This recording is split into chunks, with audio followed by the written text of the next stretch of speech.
Good afternoon guys, ayan kasalukuyang nakarya kami ngayon dito. Hindi ko na nakuhanan yung actual na pag-arya kanina kasi medyo napakalakas ang hangin at saka may ulan. So ngayon, eto, nasa loob ng ating lambat at kasalukuyang mabulabog ang ating mga bass crab at saka ang ating minsang skip. Ayan, medyo pasaway yung isda at panayang ikot halos lumalapit dito sa atin kanina. Ayan, medyo na-push papunta doon. So, sana mahuli to guys. Yan, namumuti na yan guys. Ayan, yan ang isda. So, talagang malikot. Kanina pang ikot ng ikot ito. At gusto makalabas. Birada pa tayo ng kable ngayon. Hindi pa nagsasarado yung ating lambat. Kasalukuyang, ayan, bumibira pa. Agis tayo ng sealer tayo. Yan, ang kable nakabuka pa. Yan, dalawang kable na yan sa kaliwa. Ayan. Buka pa, binibira pa yan at para magsarado ang ating lambat. Yung isda, kaso paikot-ikot at sugod ng sugod dito sa parte na kung saan wala ng lambat. Kaya pinoprotection na yan ang ating dalawang skip na yan na nagbubulabog. Sana mahuli ito kasi sa sama ng panahon kanina, ngayon lang kami nakarya at hapon na. Ang oras ngayon nasa 3:40 na. Kaya sana ito yung pinaka last set natin ngayong araw. Dahil sabi ko sa ating area inaabot ng 3 to 5 hours pagka medyo ganitong panahon na hindi kagandahan, mabagal ang pagbira ng ating lambat at kung sakali may huli ay medyo matagal dahil sa lakas ng hangin ay naapektuhan o nakaka-delay ito ng ating pagpa-power block dahil nagkakaroon ng sayaw-sayaw, sumasayaw yung ating barko, pati yung mga tao nahihirapan magsalansa ng ating lambat. So anyway, kagandahan, nandito naman sa loob ng ating lambat ang isda na ating inaryahan. Sabi ko nga lang na hindi siya nakuhanan ng saktong pag-arya kanina dahil nga sa malakas-lakas ang ulan. Ngayon medyo tumila na at medyo malakas na hangin na lang. Pero sana mahuli ito at medyo malapit na rin pag-abot yung ating gustusan dito sa ating lansya sa ating barko. So maganda naman pinapakita ng isda kasi nasa loob siya. Ayun nga lang, sabi ko sa iyo talagang napakalakas ang hangin at hindi kagandahan ng panahon. Sana guys ito ay mahuli dahil sa ganitong sitwasyon ito ay malaki pang possibility na makalabas kapag ito ay hindi pa sarado ang ating lambat dito sa ilalim. So kagandahan nga lang guys, ito ay nasa ibabaw ang isda at patuloy na nagpapakita sa atin dyan sa loob ng ating lambat. So huwag na sana makasisid kasi kahapon medyo nakasisid pa yung ating mga inaryahan at konti lang yung nahuli. Hindi ko na nga nakuhanan ng video kahapon, pero ito medyo na-timingan natin na nasa loob ng lambat ng isda, kaya na-try tayo na makakuha ng footage dito. Sa nakikita ko ngayon sa distansya doon sa side na yon ay nandun pa yung isda na pumipisik-pisik at nandun pa rin yung mga ibon na siyang dumudumog sa dilis na nakikipag-agawan sa ating mga isda. So for the meantime ay ito lang muna mga kasimahang isda at kahit pa paano nakakuha tayo ng footage sa ngayon at stand by again for another 2 to 3 hours bago ito makita ang isda na ito man ay may mahuli or wala. So magandang hapon muli sa inyong mga kasimahang isda. Original is always the best mga kasimahang isda. Ngayon, hintayin natin guys ang ating pagsasalok mamaya dahil positive meron natin naman. Thank you guys. Ayan guys, lumapit na naman dito sa atin ang isda. Talagang pasaway, paikot-ikot talaga sila eh. Yan, nandiyan si James, nagbubulabo.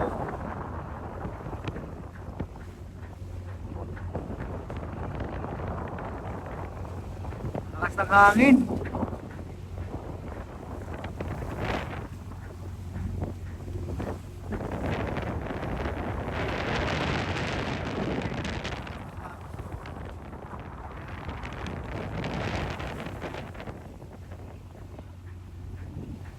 Isda ano ay pumipisik ng puputi.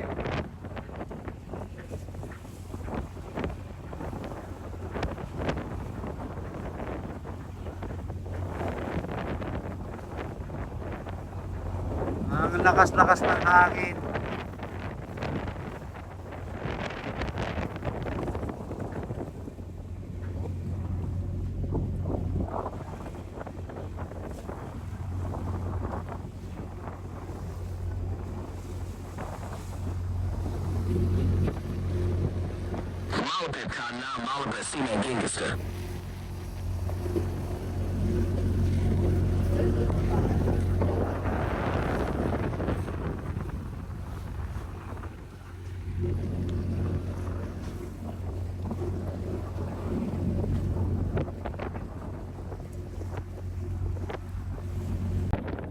Ayan guys, safer ng ating lambat. Nandito na lahat ng stop rig.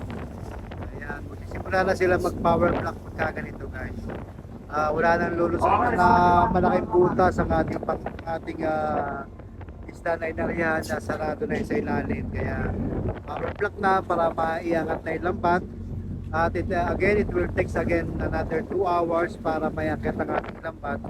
At nasa ganun maya kung after mayakyat ay another ilang minutes or hours kung madami ang nahuling isda sa loob ng ating lambat. So, ayan. Sisig, sisig, sisig, sisig. Nasa si Jilar, sunod sisig. Si Jilar muna, tapos sisig, iwan ko sa kanilang dalawa. Kung sino magkasunod.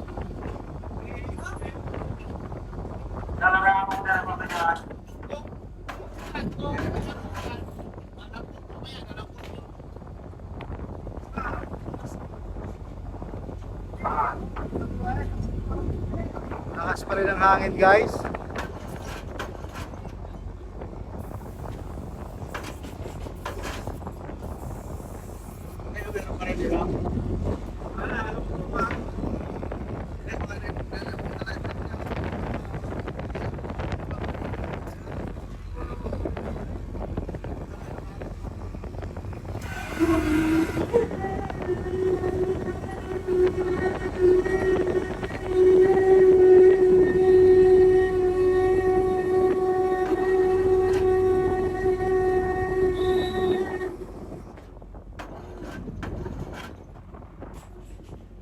Sana yung may laman sa ilalim.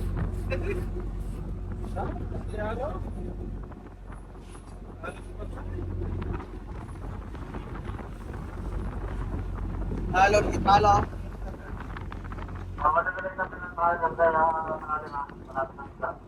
Ayan.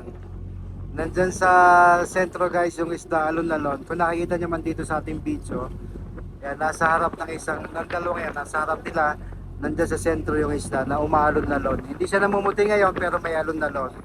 Nandyan lang yan sa loob. Ayan.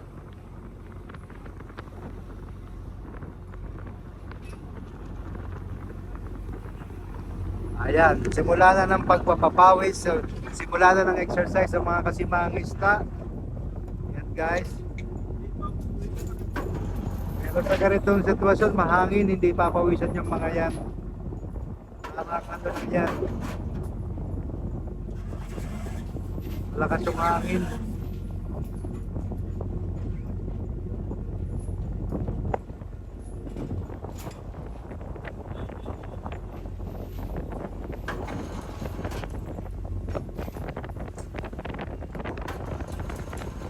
O maghapon ganito yung weather na dinaanan namin bago namin natagpon itong grupo ng kawan guys.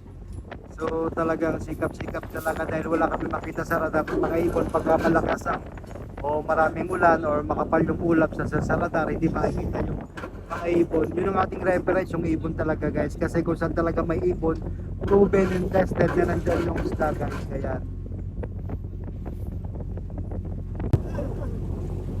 ayan guys, habang nagpa-power block naman kami, nagpapakita naman sa loob yung isda ngayon. Ayan, namumuti na yan. Sana madami. Hindi ko pa kasi ito nakita sa sonar, hindi pa natin titignan kung may volume sa ilalim. Pero kagandahan, nasa loob lang yung isda, kaya malaki yung pag-asa na yan, may huli tayo ngayon. So medyo ilang oras pa to bago natin makita yung ating isda na yan sa harap na yan. Physically, na isda talaga guys. Kaya stay tuned lang mga kasimangis, tingnan natin mamaya ito. Malakas ang hangin. Kita nyo naman guys, yung epekto ng mga ng hangin na yan, kita nyo sila, pasayaw-sayaw sila dyan. Pati yung lambat, nagsuswing yung lambat, nagsuswing. Kaya mahirap i-control din nila yan, kaya sila pasayaw-sayaw din dyan guys. So sinasabay yan sa lakas ng alon at saka ng hangin. Kaya hindi gawang biro talaga ang buhay si mga isda dito dahil sa lalakas ng alon, lakas ng hangin, malakas ng ulan, at hindi kagandahan ng panahon sa panahon ito. Kaya naman very thankful pa rin tayo kahit pa paano nakarya tayo at nagkaroon tayo ng chance na makahuli ngayong araw. Ilang araw din kami medyo on and off ang pangingisda dahil nga sa sama ng panahon. Yan ang epekto sa atin guys. Kung dyan man saan man tayong bansa guys naroon, kung nararamdaman nyo sa sama ng panahon, apektado kami kayo sa hanap buhay, ganon din po kami dito. Mas apektado kami dito pagka nagkaroon ng masamang panahon. Kaya talagang panalangin tayo, dasal at saka sikap na sa ganon magkaroon tayo ng grasya guys. Yan muna for the meantime guys, at balikan natin yung isda na ating harapan. Ayan, tuloy-tuloy pa rin sila at maganda yung pinapakita niya. Ang kagandahan lang sana kung ito ay may pangilalim or may volume sa ilalim, kasi hindi natin nakikita yung extent ng volume nito hanggang sa ilalim niya guys.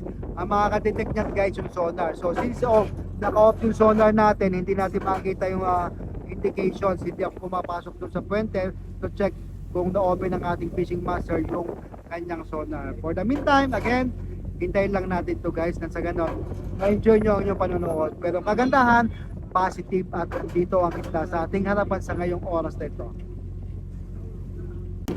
Ito yung mahirap guys sa trabaho nila guys, pagka malakas talaga yung hangin, may ulan. Yan, kita nyo sayaw-sayaw yung iba dyan. At kita nyo dito sa side na to, dito pinapatas yung mga kadena.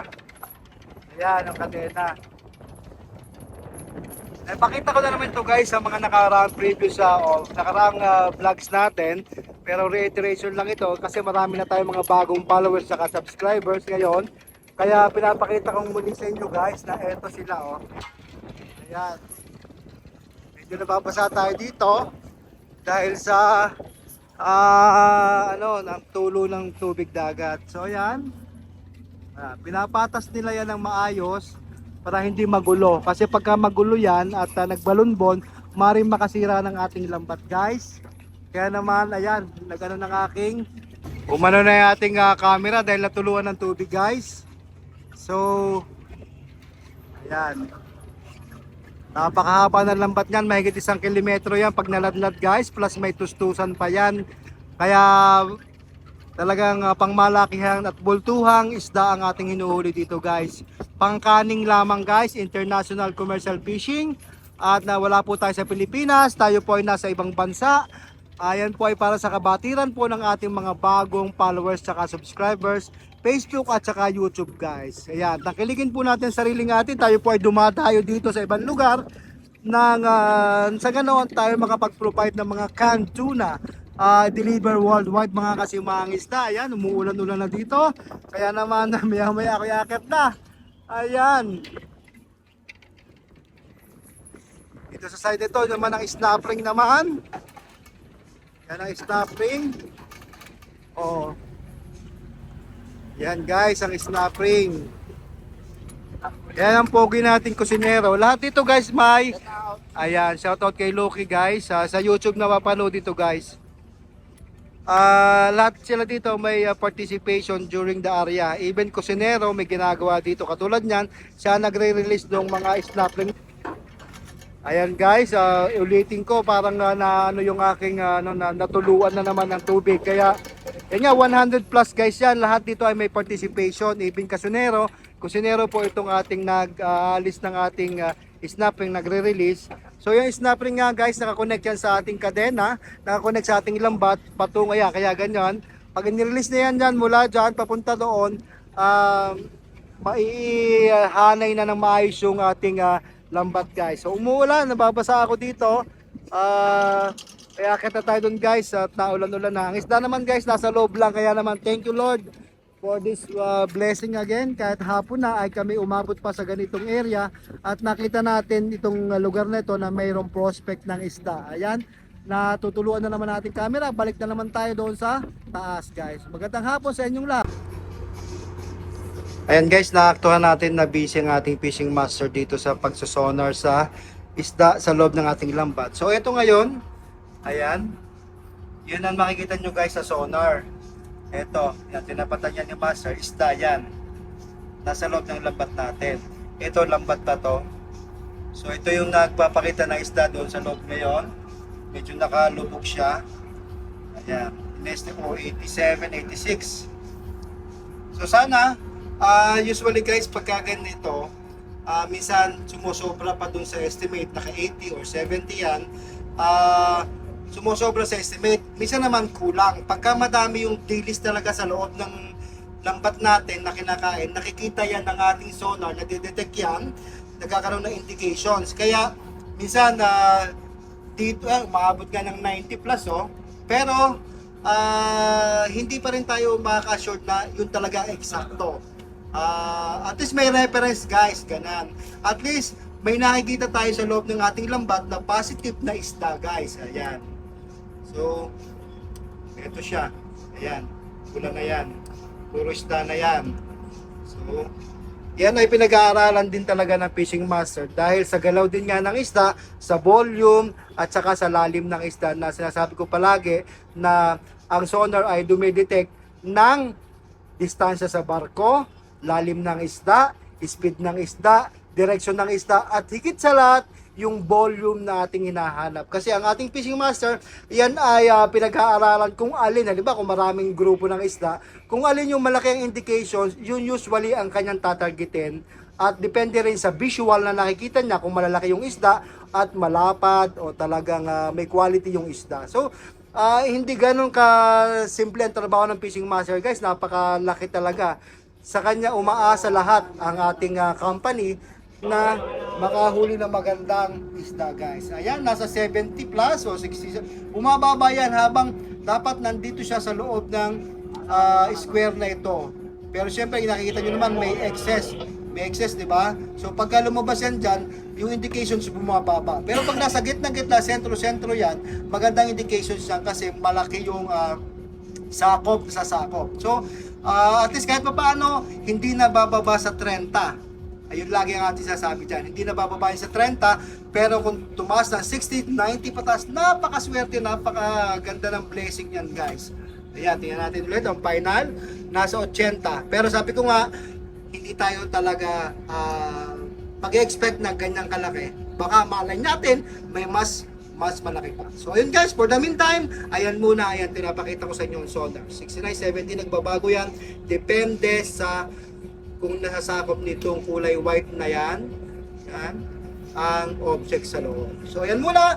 Ayan, shoutout muna mga kasimangis sa ating fishing master. Shoutout muna sa kanyang pamilya, okay? Ayan. Shoutout kay Commander sa Coron, Palawan. Ayan, taga Coron, Palawan yung commander niya. Yun ang commander-in-chief, Mrs. De La Cruz. Okay guys, ayan. Hindi na available ang ating fishing master guys. Baka sakaling may makagusto pa. Joke! Ano muna guys, good vibes at magandang hapon. Yan guys, sinutuhog na ng ating diver ang o-ring na kung saan magde-determine kung marami yung laman ng isda. Kung maraming tinuhog, malaki ang bag portion natin, marami ang may lalaman sa loob ng bag portion guys. So medyo makipot na rin guys ang ating lambat. Ayan, ang mga ilang minuto na lang itong makita na natin yung mga isda na maya maya ay sasalukin natin guys. Habang sa sound of music muna tayo doon, sound trip muna tayo. Ayan, kung narinig nyo yung aking background music, ayan. Kahit nasa laot, pwede. Ayan. Masaya lang guys, masaya lang kasi may huli tayo ngayon. Habang tumutunog ang aking JBL, ayan.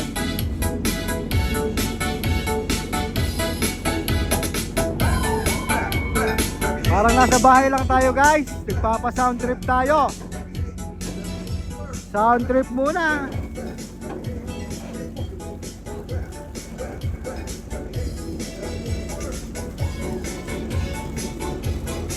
Malapit-lapit na to, ilang minuto na lang.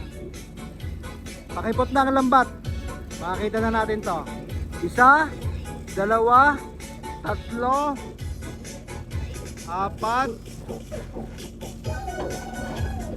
Ganyan. 5.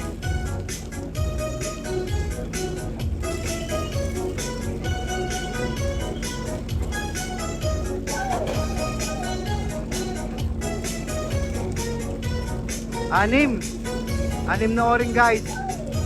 Hindi na bababa to sa 30 toneladas. Sa mga ganyan tinuhog, hindi na yan bababa sa 30 tons guys. Pero doon sa zona natin, inaabot ng 60 hanggang 90. Pero ito naman ay assurance na may nandun na tayo sa 30 tons pataas yan. Ayan. 6 na o-ring.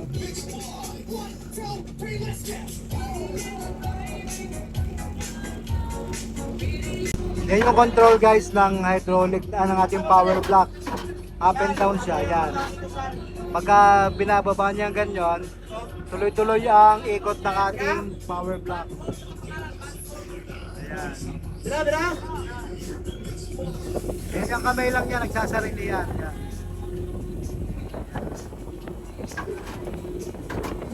Imulat mong mata.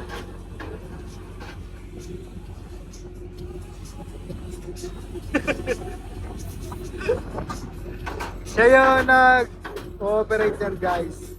Para umandar yung pula, yung para umikot yung power block na yan.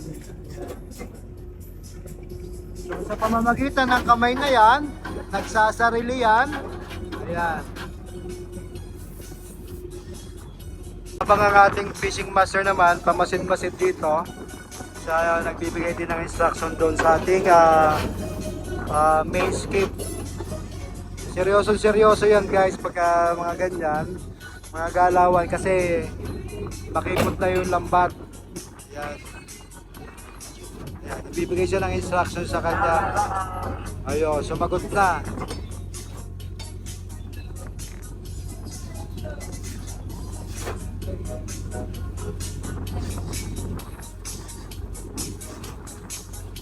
Ayan dia guys, si James Paxiu.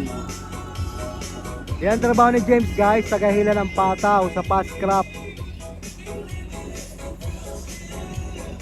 Habang nandun ang ating diver, sinisilip niya sa ilalim.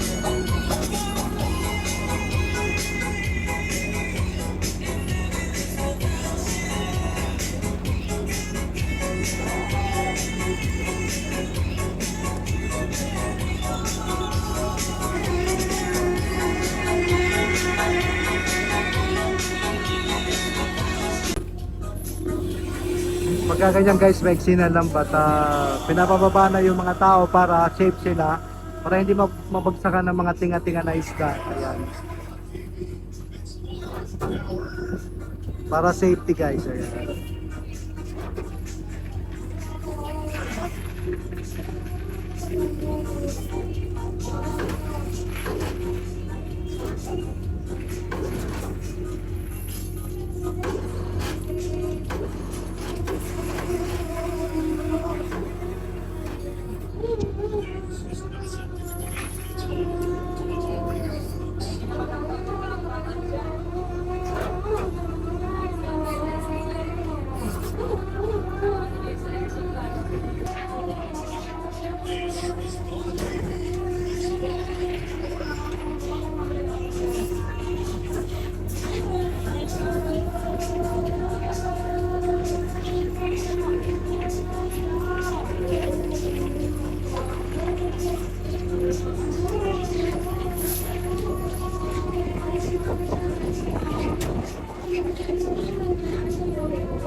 May mga nagtitinga na guys. Ayan. Ibabaw mo, yung isla, kung may ibabaw na, may mga kumukulo-kulo lang dito sa loob ng lampas yan. Yan, ano na yan.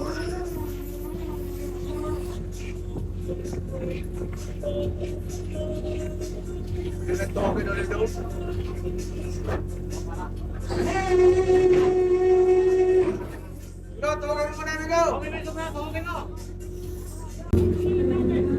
Yan guys, maaga sila nag-strobo kasi sobrang gulong magalaw yung barko na gumugulong. Ay, ibig sabihin tumatagi-tagilig kaliwat kanan, kaya malaki ang tendency na mabugbog yung isda, kaya kailangan gamitin na lang ng strobo para maiangat ng mas mabilis yung isda para fresh at good quality.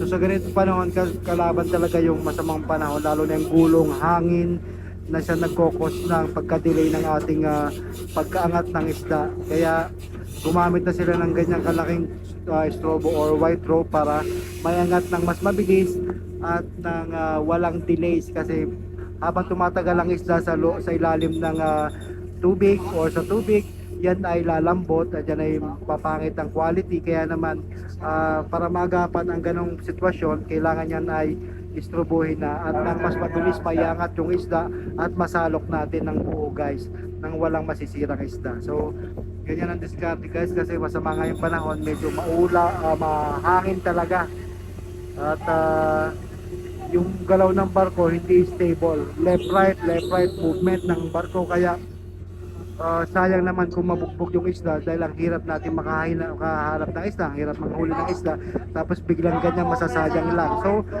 yan ang diskarte guys, para mas mabilis natin makuha ang isda. Yan muna for the meantime, dahil medyo matagal-tagal pa ito, dahil istrobo kaagad sila. Ayan, stay tuned lamang, malapit-lapit na makita natin yung karamihan nito. Nagiging problema guys pagka ganitong inabot ka ng gabi, tumitinga yung isda, tapos may gulong pa na ganyan. So ang ano natin, ang operation natin supposedly inaabot siya ng 4 hours, pero pagka ganito abutin pa ito ng mga ilang minuto pa para masalok lang ako siya. Yan.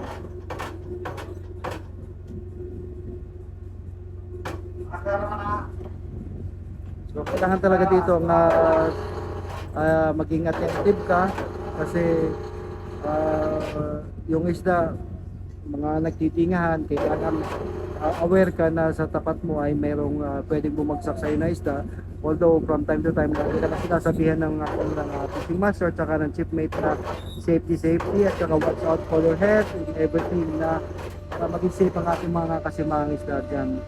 At ito nga, sabi ko sa inyo, ang problema kapag hindi kagandahan ng panahon, nagkokos ng delay sa atin guys. Pero so far so good pa naman, at marami pang buhay dyan sa loob. Ayan.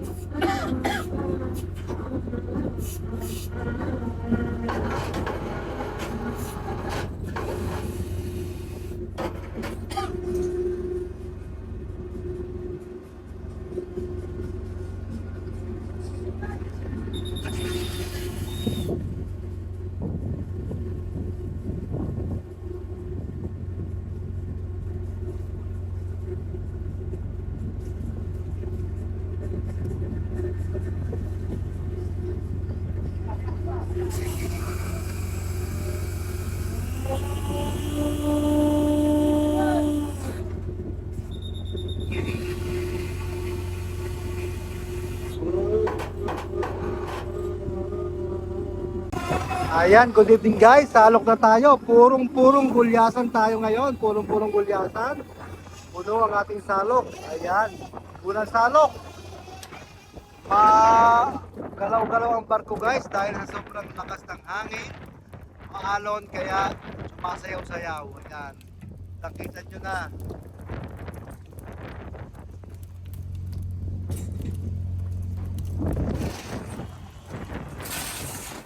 Puro talaga siya.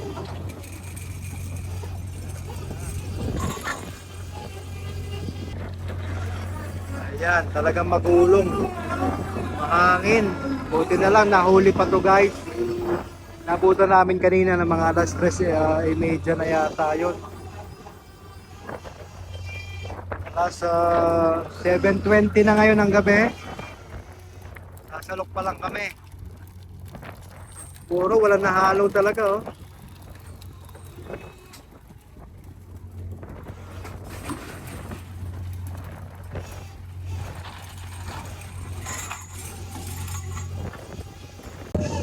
Yan guys, nakikita nyo ngayon ang alon oh.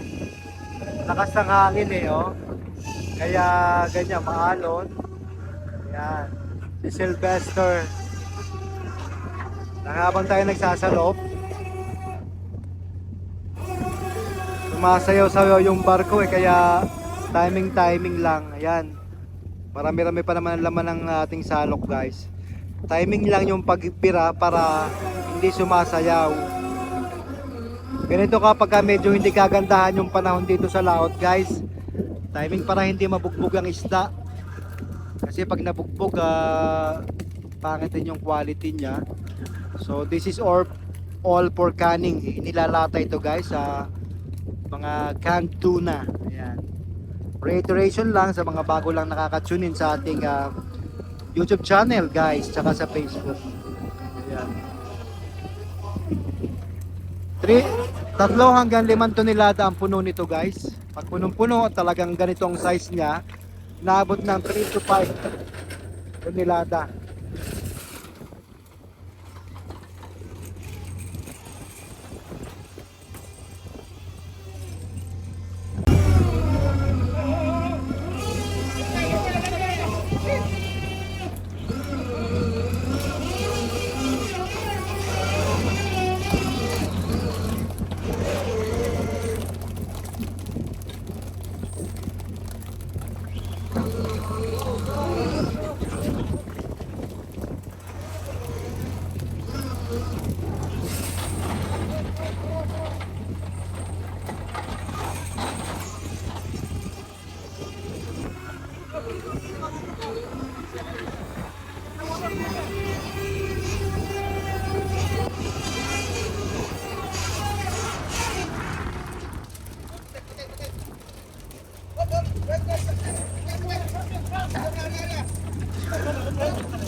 Ayan guys, halos puno.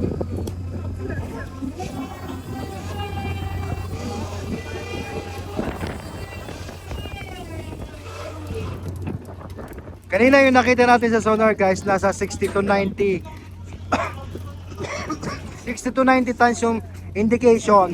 So pagka ganun guys na marami pa rin laging kinakain sila, nag-i-indicate pa rin doon yung dilis. Kaya sabi ko sa inyo kanina doon sa sonar na at least kahit pa paano may nakikita tayo sa loob ng ating lambat. Pero doon sa estimate, medyo malaki yung estimate niya no kanina. So sa ngayon, malapit na or baka may 30 tons na siguro ang ating nasalok. Hindi ko pa tatanong sa ating chipmate kung gaano na nasasalok natin. Pero kung napansin nyo dun sa sonar natin, malaki ang indications. Meaning, maraming dilis kanina nakahalo yung isda. Kaya ganun ang indications niya. Kaya lagi sinasabi ko na at least kahit papaano may nakikita tayo sa sonar at may positive tayo na huli sa loob ng lambat. Lipat na. Ayan, lilipat na tayo ng bodega. So, may 30 na, pre. May 30 na, wala pa. Wala pang 30 tons guys, pero naglipat na kami ng bodega kasi may laman na yung isang bodega na yon na sinamahan itong nating sinasalok ngayon. Kaya wala pa tayong 30 tons. Sana umabot man lang dahil may sinasalok pa naman tayo. Ayan guys.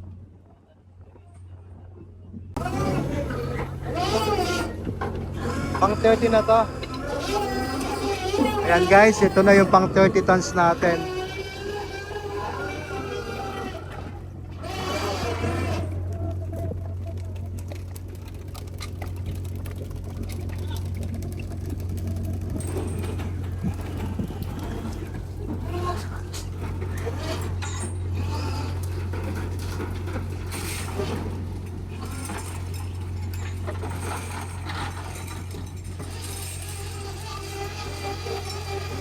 Meron pa.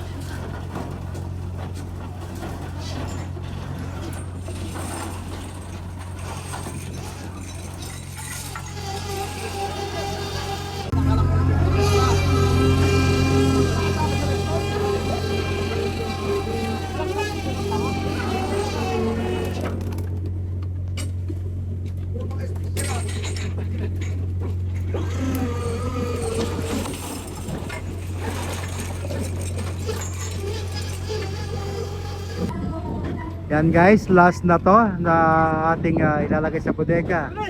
So umabot tayo ng nasa mahigit 40 tons guys. As in pure skipjack talaga lahat ang ating nahuli. Walang halo-halo guys, good for canning to. Yan.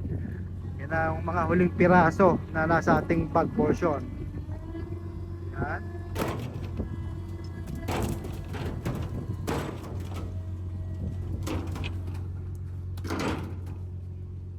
So ganito na lang na huling bag portion na lahat sa lahat I mean sa ito na ganito na lang natitira guys. Ayan ay iniisa-isa na lang. Yan. So magandang gabi sa inyo lahat mga kasimangis ha. Thank you for watching. Ito po rin po ang inyong kasimangis na the original, always the best. Maraming salamat po sa pagtangkilik. 73,000 subscriber na po tayo sa ating YouTube channel. At sa ating Facebook page, tayo po ay nasa 858,000 followers na po. Magandang gabi!